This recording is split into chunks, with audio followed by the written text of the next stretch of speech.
നോക്കട്ടെ. ഇപ്പോൾ നിർമ്മൽ എബ്രഹാം കൂടി ചേരുന്നുണ്ട്. ശ്രീ നിർമ്മൽ എബ്രഹാം, ഇതിപ്പോൾ യുദ്ധസമാനമായ സാഹചര്യമാണ്. നമ്മുടെ സഹോദരങ്ങൾ നിരവധി അവിടെ ഉണ്ട് എന്നത് വസ്തുതയാണ്. അവർ സുരക്ഷിതരായിരിക്കുന്നു എന്നതേറെ സന്തോഷകരവുമാണ്. പക്ഷേ ഇത് മുന്നോട്ട് പോയാൽ അങ്ങനെ ആയിരിക്കില്ല സാഹചര്യം. അതിനുള്ളൊരു സാധ്യത താങ്കൾ കാണുന്നുണ്ടോ?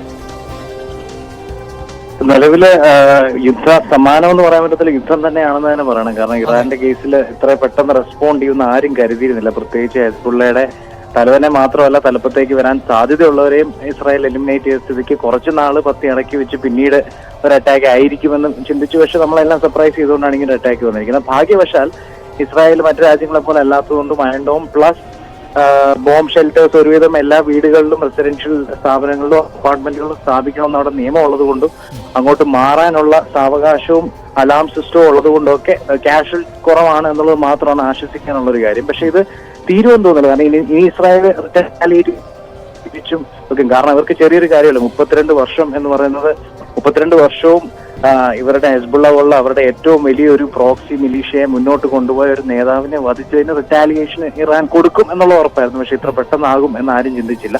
രണ്ടാമത്തെ കാര്യം, പലരും ചിന്തിച്ചത് ഹെസ്ബുള്ളയുടെ തലവനെയും തലപ്പത്തേക്ക് വരാൻ സാധ്യതയുള്ളവരെയും വധിച്ചപ്പോഴത്തേക്കും പെട്ടെന്നൊരു അറ്റാക്ക് ചെയ്യാനുള്ള കേൾപ്പില്ല എന്ന് ചിന്തിച്ചു. അത് തെറ്റായിപ്പോയി. കാരണം വെച്ച് കഴിഞ്ഞാൽ അവർക്ക് അവരുടെ മിലീഷ്യയും അതേപോലെ 1.5 ലക്ഷത്തോളം വരുന്ന മിസൈൽസും റോക്കറ്റ്സും 1 ലക്ഷത്തോളം വരുന്ന ട്രെയിൻ ഫൈറ്റേഴ്സും കൂടാതെ 10-15ഓളം വരുന്ന മറ്റു പ്രോക്സീസും ആ ഏരിയയിൽ മൊത്തമായിട്ട് നിൽക്കുന്ന അൽ മുക്തർ ബ്രിഗേഡ് ഉണ്ട്, ഹമാസിനെയും ഹെസ്ബുള്ളയൊക്കെ നമുക്ക് ഓൾറെഡി അറിയാം, അൽ അഷ്തർ ബ്രിഗേഡ് ഉണ്ട്, ഒരുപാട് ബാദർ ഓർഗനൈസേഷൻ അങ്ങനെ ഒത്തിരി പ്രോക്സീസും ഉണ്ട്. അപ്പൊ ഏത് സൈഡിൽ നിന്ന് വേണമെങ്കിലും അറ്റാക്ക് വരാം. പക്ഷെ ഇനി ഇസ്രായേൽ അടുത്ത് എന്ത് ചെയ്യുന്നു എന്നുള്ളത് ഡിപ്പെൻഡ് ചെയ്തിരിക്കും.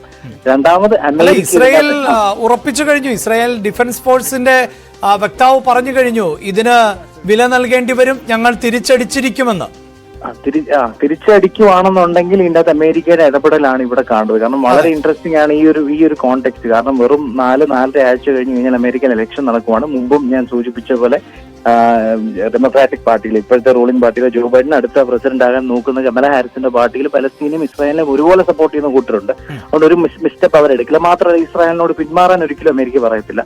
അവർക്ക് ചെയ്യാൻ പറ്റുന്ന ഏറ്റവും ഒപ്റ്റിമൽ ആയിട്ടുള്ള ചോയ്സ് എന്ന് പറഞ്ഞാൽ സീസ് ഫയർ കൊണ്ടുവരിക എന്നുള്ളതാണ്. പക്ഷെ ഒരു വർഷമായിട്ട് ഇത്രയും വലിയ ഡാമേജ് അവിടെ നടന്നിട്ടും സീസ് ഫയറിന് അമേരിക്കയ്ക്ക് സാധിച്ചിട്ടില്ല. അതുകൊണ്ട് ഈ ഒരു സാഹചര്യത്തിൽ ഇവിടെ മരണത്തിന്റെ എണ്ണം കൂടിയാൽ ഇസ്രായേലിനെ പറഞ്ഞ് മനസ്സിലാക്കി സീസ് ഫയറിലോട്ട് കൊണ്ടുപോകാൻ പറ്റുമോ അമേരിക്കയ്ക്ക്, പ്രത്യേകിച്ച് ഇലക്ഷൻ വരുന്ന ഒരു കോണ്ടെക്സ്റ്റിൽ എന്നുള്ളതാണ് ഏറ്റവും ഇൻട്രസ്റ്റിംഗ് ആയിട്ടുള്ള കാര്യം ഇതിനകത്ത്. അതായത് എന്തും സംഭവിക്കാം. അല്ല, മുന്നോട്ട് പോയി കഴിഞ്ഞ് കഴിഞ്ഞാൽ ഡാമേജിങ് ആയിരിക്കും തീർച്ചയായിട്ടും. ഹമാസിന്റെ കേസ് പോലെ ഹെസ്ബുള്ള, ഞാൻ നേരത്തെ പറഞ്ഞ ഹമാസ് കമ്പാരിറ്റീവ്ലി ചെറിയ ഒരു ഓർഗനൈസേഷൻ ആണ്.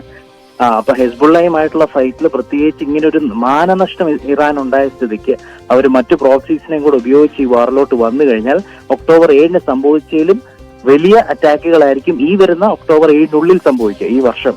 അതുകൊണ്ട് കഴിഞ്ഞ മാസത്തിലും ഡാമേജിങ് ആയില്ല. ഇപ്പൊ തന്നെ മുമ്പ് സംസാരിച്ച ആൾ പറഞ്ഞു ഇതുപോലെ അറ്റാക്ക് ഞങ്ങൾ കഴിഞ്ഞ 5 വർഷത്തിൽ കണ്ടിട്ടില്ല. അപ്പൊ എത്രയധികം വാറുകളിലൂടെ ഇസ്രായേൽ കടന്നു. അപ്പൊ ഇത് വലിയൊരു അറ്റാക്കാണ്. ഇസ്രായേൽ യൂഷ്വലി അവരുടെ രീതിക്ക് ഇതിലും വലിയൊരു അറ്റാക്ക് തിരിച്ച് അഴിച്ചുവിടും. അപ്പോൾ ഉള്ള റിറ്റാലിയേഷൻ ഭീകരമാണ്. അത് നിൽക്കട്ടെ എന്ന് പ്രാർത്ഥിക്കുന്നു.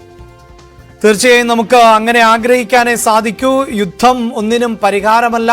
യുദ്ധം 2 രാജ്യങ്ങളെ മാത്രമല്ല ലോകക്രമത്തെ തന്നെ ബാധിക്കുന്ന സാഹചര്യമുണ്ടാകുന്നു. നിരവധി ഇന്ത്യക്കാർ ഇസ്രായേലിലടക്കം ജോലി ചെയ്യുന്നുണ്ട്, മലയാളികളുണ്ട്.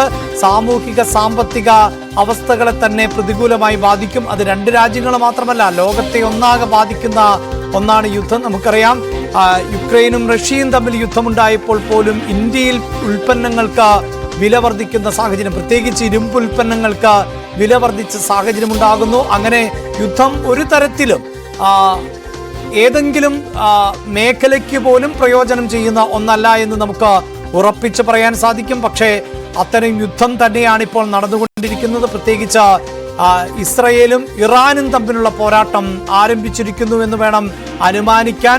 ഇസ്രയേൽ നൽകിയ മുന്നറിയിപ്പിൽ തന്നെ 200ഓളം ആക്രമണങ്ങൾ നടക്കുന്നു എന്നുള്ള 2000ഓളം ആക്രമണങ്ങൾ നടക്കുന്നു. അത് പൂർണ്ണമായും ബാലിസ്റ്റിക് മിസൈലുകൾ ആകണമെന്നില്ല. ബാലിസ്റ്റിക് മിസൈലുകൾ ഉൾപ്പെടെ ആക്രമണത്തിന്റെ ഭാഗമായിട്ടുണ്ട് എന്ന് തന്നെയാണ് ഇസ്രായേൽ കരുതുന്നത്. 10-12 മിനിറ്റ് കൊണ്ട് ഇത്തരത്തിൽ ഇസ്രായേലിന്റെ ഏത് കരമേഖലയിലേക്കും ആയുധങ്ങൾ തൊടുത്തുവിടാൻ ഇറാന് സാധിക്കുമെന്നതാണ് ഏറ്റവും എടുത്തു പറയേണ്ടത്.